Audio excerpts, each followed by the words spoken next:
오늘은 끝이 좋은 인생을 살라 두 번째 말씀을 상고합니다. 우리가 지난주에도 같은 제목으로 이미 말씀을 나눴는데, 하나님은 우리 인생의 시작도 중요하지만 더 중요한 것은 끝이다라는 것을 많이 말씀하셨습니다. 시작은 잘했는데 끝이 좋지 않으면 우리는 잘못 산 것이고, 또 이 땅에서 시작해서 천국에서 열매를 맺어야 정말 끝이 좋은 인생이다 하는 것을 우리가 깨달았습니다. 그래서 지난 시간에 그러기 위해서는 세 가지를 잘해야 된다고 그랬는데, 하나는 미래를 준비하면서 살아야 끝이 좋다는 거예요. 대충 살다 보면 오히려 시작은 잘했는데 끝이 나쁠 수가 있어요. 그래서 초점을 미래에다가 맞추고 잘 준비하며 살아야 되고, 또 인생 전체를 나 자신이 문제이기 때문에 나를 잘 제어해서 잘 조절을 해가야 된다고 그랬고, 또 하나는 하나님이 우리를 훈련시키시기 때문에 하나님께 연단을 잘 받으면 서서히 사람이 좋아진다는 겁니다. 성숙해질 수가 있다는 거예요. 자, 그런데 이제 오늘 이어서 나머지 세 가지를 더 상고합니다. 오늘은 이제 우리가 사람들 안에서 살게 되는데, 좋은 관계 속에서 우리가 점점 좋은 삶을 살도록 서로 협력해야 된다는 거예요. 그래서 세 가지 그 교훈을 더 상고합니다. 첫째는 19절부터 22절에 보면 다른 사람을 용서하며 살아야 된다 이렇게 말씀했어요. 한번 19절과 20절 같이 읽어보겠습니다. 지혜가 지혜자를 성읍 가운데 있는 10명의 권력자들보다 더 능력이 있게 하느니라. 선을 행하고 전혀 죄를 범하지 아니하는 의인은 세상에 없기 때문이로다. 이 말씀이 무슨 뜻이냐면, 사람은 본능적으로 자기중심적인 존재입니다. 그래서 생각이 항상 자기중심에서 생각하기 때문에 객관적이지를 않고 편협적이에요. 이거는 누구나 다 그렇습니다. 사람이 불완전한 존재고, 또 죄를 가지고 있고, 또 자기 욕망이 강하기 때문에 이렇게 자기중심으로 살게 되면 반드시 실패한다는 겁니다. 그래서 한 사람의 지혜자가 10명의 권력자보다 낫다 이렇게 말을 했는데, 그건 무슨 지혜를 가졌길래 10명의 강한 권력자보다도 나으냐? 바로 다른 사람을 헤아려 줄 줄 알고, 또 서로 죄를 용서하면서 살 줄 아는 지혜가 있는 사람이 그냥 권력과 또 자기 의지로 막 다른 사람을 쳐서 심판하고 죽이고 뺏고, 이런 10명의 권력자들이 다스리는 것보다 한 사람의 지혜로 서로 용서하며 살게 하는 그런 것이 훨씬 더 훌륭하다, 그런 말입니다. 그런데 사람은 여기서 분명하게 이렇게 말씀을 했어요.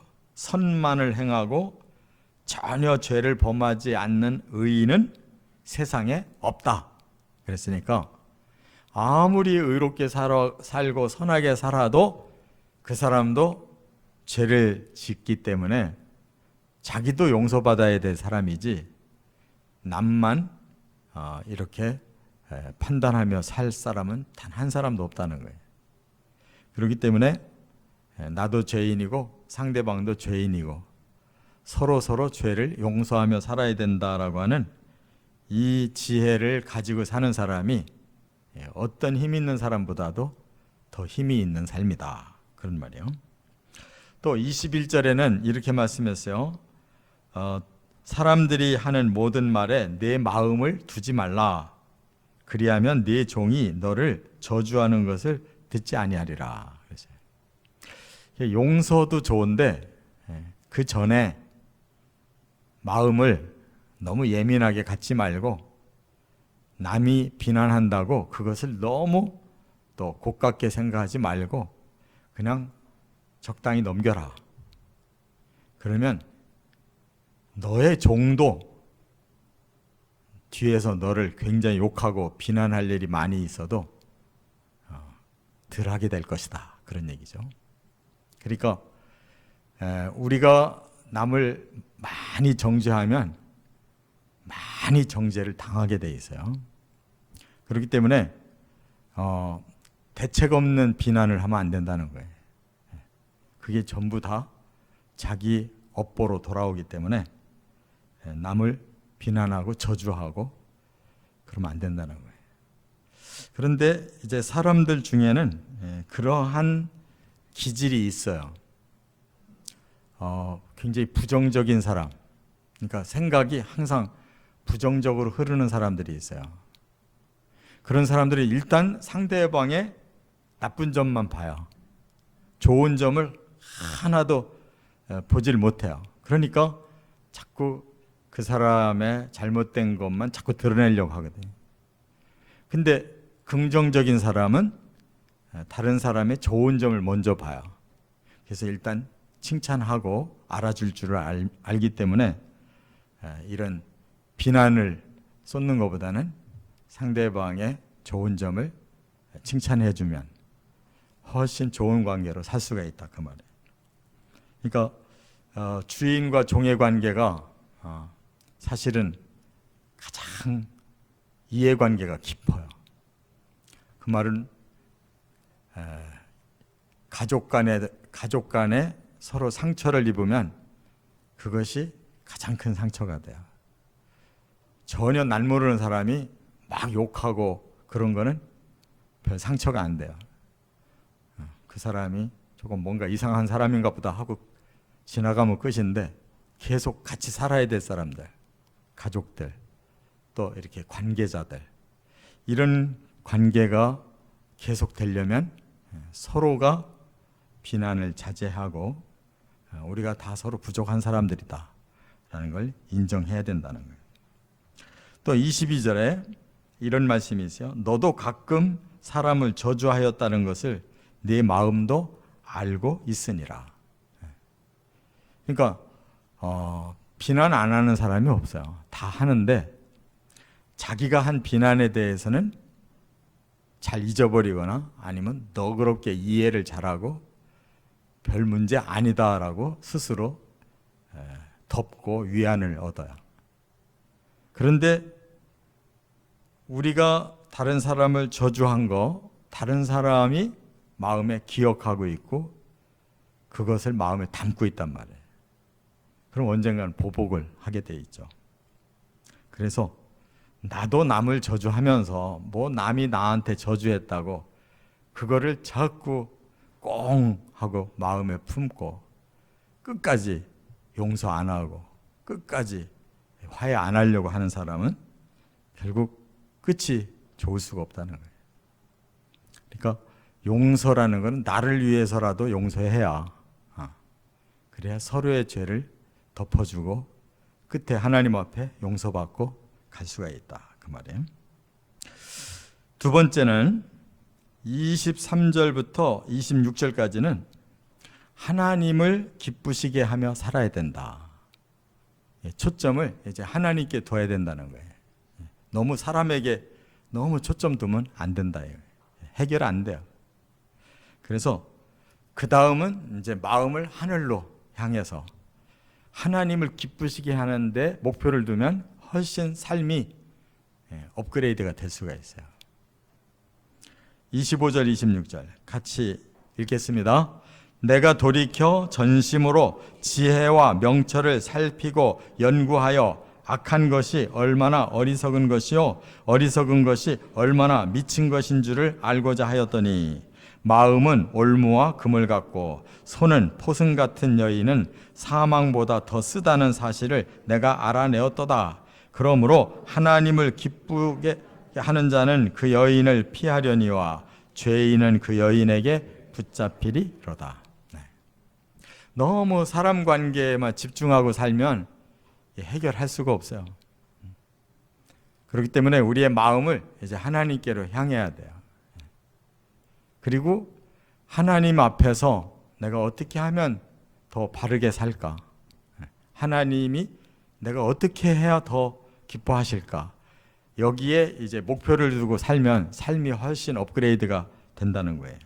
그래서 사람 간의 이런 나쁜 인연을 훨씬 빨리 풀 수가 있어요. 여기 보니까 전심으로 지혜와 명철을 살피고 연구해 봤다는 거예요. 그랬더니 악한 것이 얼마나 어리석은 짓이고 미친 짓인지를 알았다 그랬어요. 그러니까 사람의 이 마음에 너도 나도 다 악한 게 있거든요. 그 악을 바로바로 해결할 줄 알아야 되는데 악을 버리지를 못해요. 또 그게 또 얼마나 어리석은 결과를 거두는지를 알면서도 그걸 미리 우리가 해결하지 못하고 그냥 어리석은 데까지 나가요. 그리고 그 결과는 얼마나 미친 것인 줄을 알고자 하였더니 그랬어요. 그러니까 결국 악을 내가 행하는 만큼 어리석은 결과를 만드는 만큼 결국은 나만 미친놈이 되는 거예요. 그것을 우리가 알면서 해결을 못하고 계속 좌충우돌하며 사는 건 서로가 불행한 거예요. 그런데 이 솔로몬이 이 여자에게 굉장히 많이 상처를 받았던 것 같아. 그만큼 여자에게 많이 상처도 줬을 거예요. 왜 그런가 하고 생각을 해보니까 우리가 언뜻 생각하면 이야 1000명이나 후궁을 거느리고 살았더니 하여튼 세상에서 솔로몬만큼 쾌락을 많이 누리고 자기가 하고 싶은 거 다 해본 사람 없겠다라고 남자들이 부러워할지 모르는데 1000명의 여자를 상대하는 것이 그 한 사람 한 사람 여인의 마음을 통해서 오히려 많은 상처를 받았다는 거예요. 그러니까 그 상처가 뭐냐? 여자의 마음에 올무가 있고 그물이 있고 손은 포승줄을 갖고 있고 이러한 여인은 사망보다도 더 쓰다 이렇게 말을 했어요. 그러니까 사망이라고 하는 것이 사람이 그냥 살려다 안 될 때 마지막에 죽는 거잖아요. 그거보다 더 쓴 일이 어디 있어요. 그런데 살아있는 상태에서 이 여자 저 여자 계속 대하면서 수없는 상처를 받고 보니까 이거 죽는 것보다 더 힘들다 이런 생각이 드는 거예요. 그만큼 관계 속에서 많은 상처를 받았다 그 말이죠. 그래서 이걸 어떻게 해결해야 되나라고 솔로몬도 많이 고민을 했는데 이건 하나님 앞에서 해결해야 되겠구나. 사람과의 관계에서는 끝이 안 나는구나 라는 걸 알았단 말이에요. 그래서 하나님을 기쁘게 하는 자는 그 여인을 피하려니와 그랬어요. 그 말은 뭐예요? 내가 그 여자들을 피해서 하나님을 기쁘시게 한다는 뜻이 아니라 하나님을 기쁘시게 하다 보니까 하나님의 관계를 정리해 주더라. 그 나쁜 여인들에게서 나를 피하게 해 주시더라. 그런 뜻이에요. 그러나 죄인은 그 여인에게 붙잡히리로다 그랬어요. 그러니까 문제는 솔로몬이 그것 때문에 범죄하지 않고 하나님을 향해서 하나님을 더 기쁘게 해드리려고 노력하는 가운데 자기의 죄가 해결되면서 다른 사람에게도 그만큼 해를 안 끼치고 서로에게 피해를 주지 않게 되더라. 이게 얼마나 지혜로운 거예요. 그러니까 자꾸 문제가 발생하거든 사람에게 집중하지 마세요. 하나님께 집중해서 내가 하나님 앞에 똑바른가 하고 자기를 자꾸 하나님의 거울 앞에 나를 관찰하다 보면 내 죄가 기억이 나고 내 악과 그 어리석음과 그 미친 짓이 내가 후회되고 회개가 나올 때 나를 자꾸 씻다 보면 나쁜 사람과의 관계가 하나님의 섭리 속에서 잘 끊어지더라 그 말이에요. 할렐루야. 이런 걸 지혜라고 그러는 거예요. 우리가 푼다고 해서 풀어지는 것도 아니고 그냥 하나님께 맡기고 기도하고 정도를 계속 가다 보면 그 관계가 풀어진다 그런 말이에요. 그래서 23절에는 또 이렇게 말씀을 했어요. 내가 이 모든 것을 지혜로 시험하며 스스로 이르기를 내가 지혜자가 되리라 하였으나 지혜가 나를 멀리 하였도다. 이 말은 뭐냐면 정말 하나님 앞에서 내가 지혜를 터득하면 다 해결되겠구나 이렇게 생각했는데 그 지혜가 결국 터득 안 된다는 거예요. 그러니까 결국 내 머리로 내가 지혜를 배워서 내가 막 슬기롭게 막 다 헤쳐나가야 되겠다 한다고 되지 않는다는 거예요. 지혜는 더 멀리 달아나 버리더라는 거예요. 그러니까 그것도 솔로몬의 경험적인 고백이에요. 솔로몬이 얼마나 지혜로운 사람이에요. 머리가 얼마나 좋은 사람이냐고요. 그런데 자기 지혜로 뭔가를 해보려고 노력 많이 했는데 안 된다 이거예요. 지혜를 안다고 그것이 곧 자기의 실천이 되어지질 못하더라는 거예요. 그러니까 인간의 한계성, 우리가 하나님 앞에서 우리를 계속 변화시키면서 하나님이 우리를 훈련시키시는 그 속에서 우리가 모르게 변화가 되는 거지, 내가 나를 변화시키겠다고 지혜를 많이 배워서 그걸 나한테 적용하려고 한다고 되는 게 아니더라 그 말이에요. 그래서 24절에 이미 있는 것은 멀고 또 깊고 깊도다 누가 능히 통달하랴. 그러니까 우리가 나 중심의 지혜를 가지고 내가 뭘 컨트롤해서 하려고 하는 건 결코 안 되더라 그 말이에요. 그리고 26절에 또 하나 이렇게 말을 했어요. 내가 깨달은 것은 음모를 꾸미는 여인 하나를 피할 지혜자가 없더라 그랬어요. 그러니까 악한 여자를 만났는데 그가 음모를 꾸미는 거 지혜로 막지를 못하겠다 그랬어요. 그 말은 뭐예요? 그만큼 악은 무서운 것이다. 악은 하나님의 도우심으로 영적인 삶으로 해결해야지 우리 머리로 해결할 수가 없다는 거예요. 솔로몬이 이렇게 많은 관계 속에서 이런 힘든 이런 고통을 너무 많이 느꼈는데 해결할 방법은 하나님을 향하는 것밖에 없다. 지혜가 다가 아니다 라고 두 손 들고 고백하는 말씀으로 깨달아야 될 줄 믿습니다. 세 번째는 27절부터 29절에 보면 하나님 앞에 정직하게 살아야 한다. 결론이 이거예요. 하나님 앞에 정직하면 다 해결된다는 거예요. 29절 같이 읽겠습니다. 내가 깨달은 것은 오직 이것이라. 곧 하나님은 사람을 정직하게 지으셨으나 사람이 많은 꾀들을 낸 것이니라. 이게 창조의 원리를 이제 솔로몬도 깨달았어요. 하나님은 사람을 정직한 존재로 만들었는데 사람들이 많은 꾀를 내더라. 이 말은 사람들에게 사탄이 들어와서 많은 사심을 품게 하는 꾀를 주어서 이렇게 사람이 범죄하고 타락하고 멸망하는구나 라는 것을 깨달았다는 거예요. 그래서 사람을 하나님이 정직하게 지으셨다라고 하는 이 정직이라는 말이 야샤르라고 그래요. 야샤르라고 하는 이 단어는 하나님의 형상이라는 단어도 있어요. 다시 말해서 하나님이 사람을 지을 때 자기 형상으로 지었다는 거예요.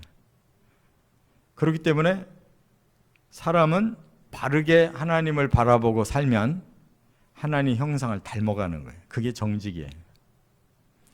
그런데 여기서 사람은 많은 꾀를 부린다 그랬는데 이 꾀라는 말은 우리가 스스로 발명한다는 뜻이에요. 발명한다. 그러니까 꾀는 자꾸 내 속에서 뭔가 새로운 걸 자꾸 만들어내잖아요. 그러니까 뭐를 발명하느냐? 죄를 자꾸 발명하는 거예요. 그래서 이 꾀가 좋은 꾀가 아니라 악한 꾀인 거죠.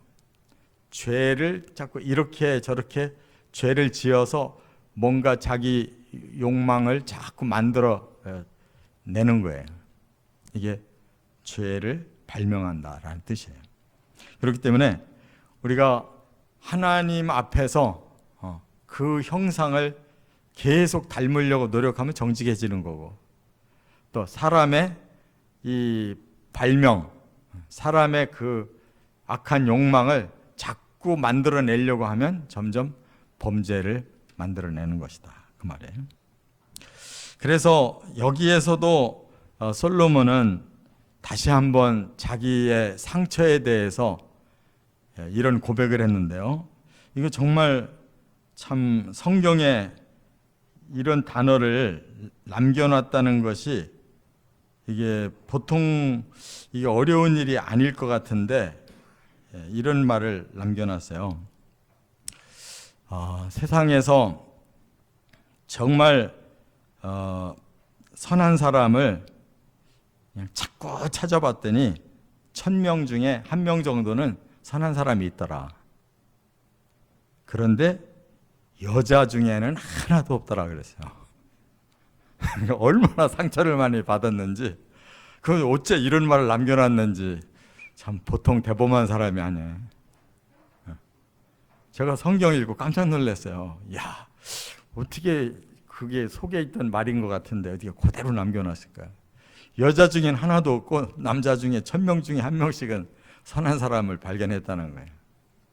그만큼 우리 인간들에게 하자가 많고 상처가 많고 서로 우리가 서두에서 말씀을 나눈 것처럼 서로 죄를 많이 안고 살면서 서로 용서를 해야 되는데 이걸 용서를 안 하고, 솔로몬도 굉장히 마음에 응어리를 품고 사는 것 같아요.